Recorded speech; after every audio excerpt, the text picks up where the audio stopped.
And I don't like it when people say that race is not an issue ever. Right. Race is always an issue.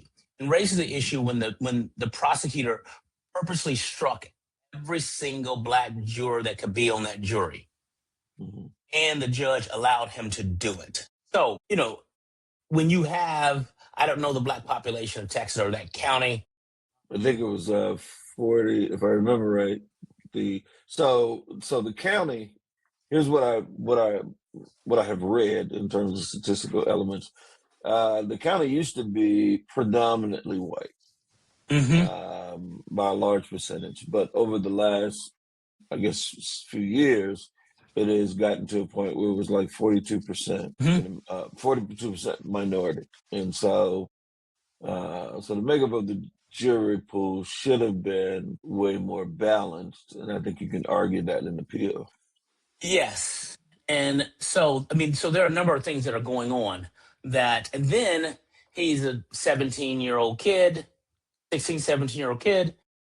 The prosecutor chose to charge him as adult. Again, that's that concept of looking at African American men as a threat, and then charging them differently than he would charge any other person in this country, white guy, young white man. Because those stabbings have happened before in schools when white kids have done that. And they've been statistically the same similar incident differently, Mhm. even in Now, Texas, charged differently. and I think also there, um, some of the issues have been centered around. Yeah, I do think that you can't ignore the fact that it was about race, and I think that particular county, which is close to Dallas, have been there's been an influx in minority folks that are there. Um, kind of now these are all social issues more than legal issues, and so the other social dynamic that has sparked some frustration around this one is that what you said earlier, it is in the middle of a time when many other cases have demonstrated a very different approach and and of course a very very different outcome. In fact, um, the guy who shot the kid running from the Asian guy who shot the kid running from the store, which the Hmm. kid looked at some water, put the water back. He began walking out. They accused him of having something, and he says he didn't. And then and so then they come after him, and so Hmm. he's running because they're coming after him, and ends up shooting him in the back. And that guy walks free. You also had another case, I think, um, where a guy just came out and was shooting. Even the guy who came out and started shooting at the picnic or the I should say cookout family reunion.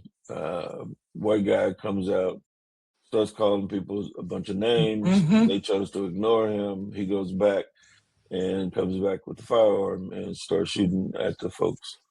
Um, I would say, even dare say, in that situation, had they killed this guy in self-defense, so to speak, I think it still would have been controversial because of the race. And it would have been. And then think about this. And I think I read yesterday or day before that his bond was set at $5,000.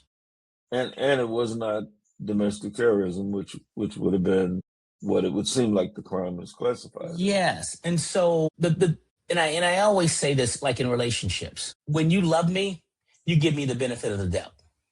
Hmm. Because I am always willing and ready to give my kids the benefit of the doubt, my family the benefit of the doubt, because I want scenario, I want them to prove me wrong if I'm thinking ill of them.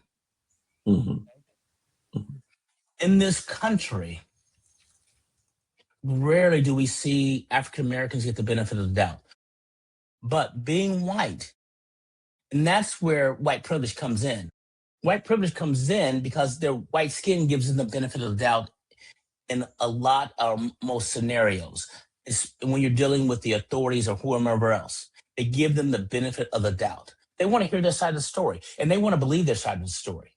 And they go out of their way to help them out, especially when they're dealing with black people. because we never get the benefit of doubt. And so we know that the system doesn't love us, doesn't care for us.